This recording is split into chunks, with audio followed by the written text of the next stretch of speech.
Hi, I'm Rob Pelc, owner and founder of AdvantageLumber.com. Today we're talking about Monkeypod and Parota and how those compare to something you might be a little bit more familiar with, such as American black walnut.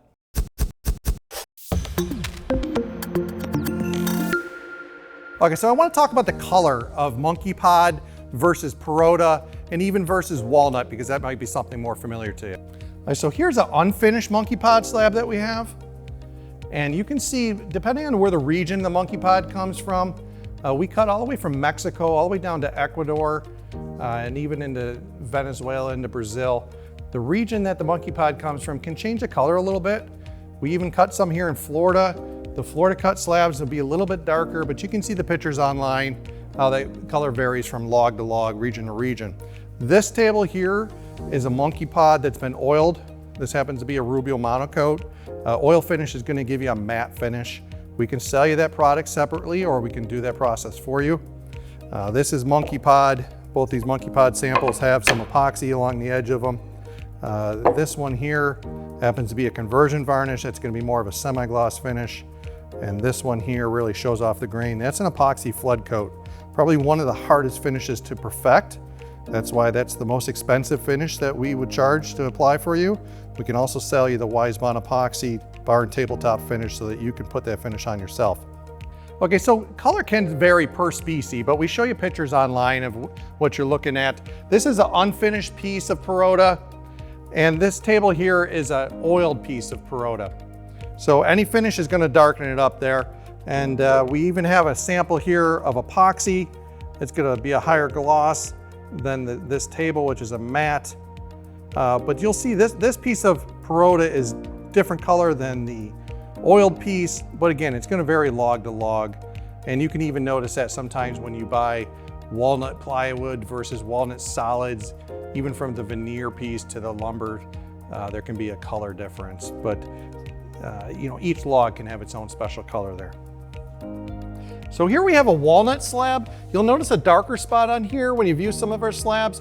That's because that's a rough spot from the bandsaw. When it goes through the machine, through the planer, one more pass, it'll make the color all like this area here. That dark spot will go away. But we like to keep the slab as thick as possible until you're ready to play with it, because you want to get the finish on the final thickness of the slab to keep that dimensionally stable. So this is what we refer to in the industry as hit and miss, or partially surfaced. It's where the planer hit it here and it missed it there, just because the bandsaw blade can have some variance when it goes through. So a darker spot like that, when you're looking at the pictures, is going to come out like this when you do the final surfacing, final sanding. So this is unfinished walnut again. Here's an oiled piece of the walnut, and that's with a matte finish. Most oils are going to give you a real matte finish. And here's with a conversion varnish. This one happens to be a semi-gloss. So that's what walnut's going to look like finished. And again, this is going to vary from log to log, and it can vary also by the region that the walnut came from. Most of our walnut's a nice chocolatey color. Sometimes you get walnut slabs that are a little bit pale in color. But this happens to be some nice chocolate slabs that we currently have. Okay, so the grains on these woods is very similar. That's why I picked them to compare, because Monkeypod grain, Parota grain, and the better known walnut grain all very similar, but you can save some money. These things are going to look like the walnut. They all have straight grain mixed with, you know, some wild cathedral grains here. You see straight grain here, wild cathedral grains in the walnut. You see in the Parota straight grains here, wild cathedral grains, and the same thing in the Monkeypod, straight grains, a mix of wild cathedral grains. So they all have very similar grains. They all have different price points, with the walnut being the most expensive. Like again, I said, we sell a lot of walnut, but some really good bargains on the Monkeypod and Parota.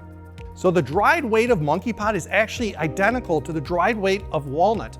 They're both about 38 pounds per cubic foot. And if you look at the Parota for the dried weight, you're about 27 pounds per cubic foot.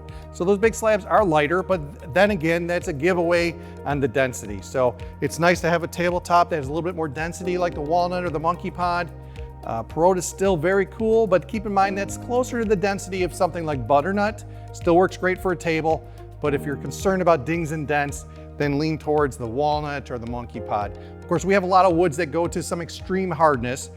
You also get up there in price, but we're talking about Monkeypod, Parota, walnut, three very similar grain woods Some good bargains with the Parota and the Monkeypod. Walnut in the recent years, international demand for walnut, especially from China, has driven the prices up of that. So we still do sell a lot of walnut, but the value we're talking about today right here is Parota and Monkeypod, just because we're doing huge volumes in these woods. We're cutting hundreds of logs right now. We have thousands of slabs hitting the kilns and some really beautiful pieces listed online. We have thousands of slabs not listed on the website yet.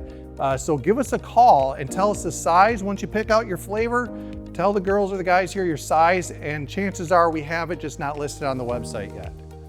Okay, so Janka hardness is a test we use in the woodworking industry to determine how hard a wood is. It's a test that you can look up on AdvantageLumber.com, and it'll tell you how we take a little BB and you push it into the wood, and they measure in millimeters how far that goes and how many pounds of pressure it takes to push that BB into the wood. So the softest of the species we're talking about today would be Parota. That's about 470. Okay, that's similar to something such as butternut. That's about half of what the American walnut is at 1,010. It takes 1,010 pounds to push that BB into the wood on the Janka hardness test for American black walnut.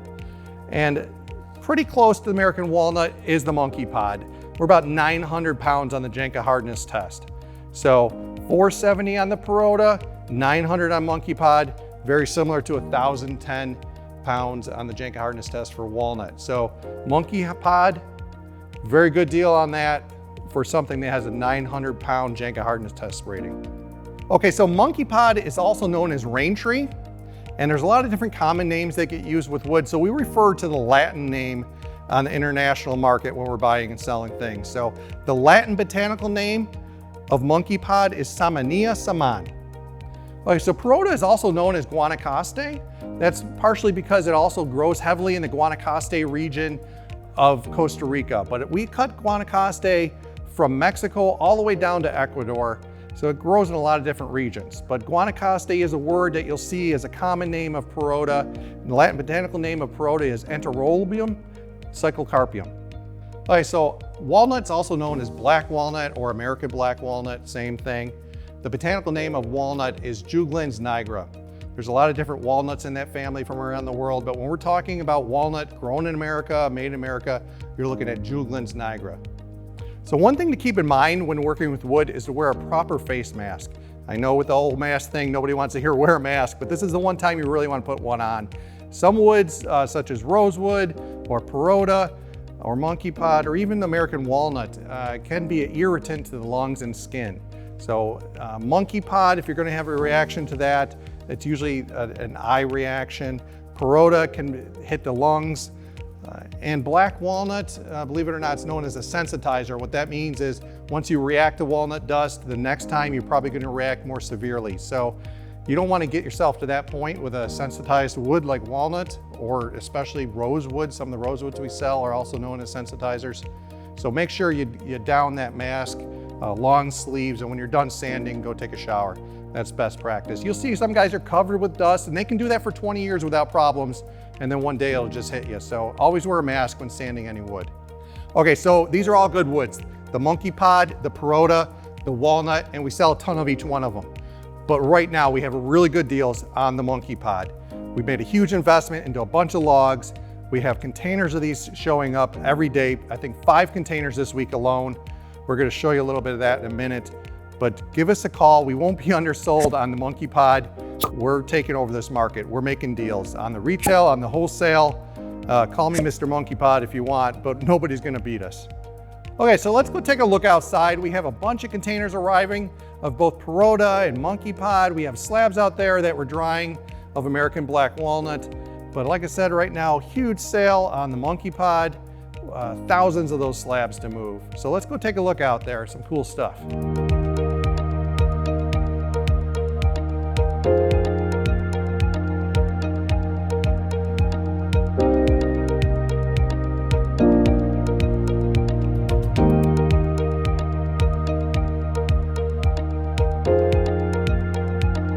When I say we have some Monkeypod and Parota slabs, this is what I mean. So check us out online at woodslabs.com or give our Florida Sawmill a call, 941-388-9299, and ask about our free shipping specials.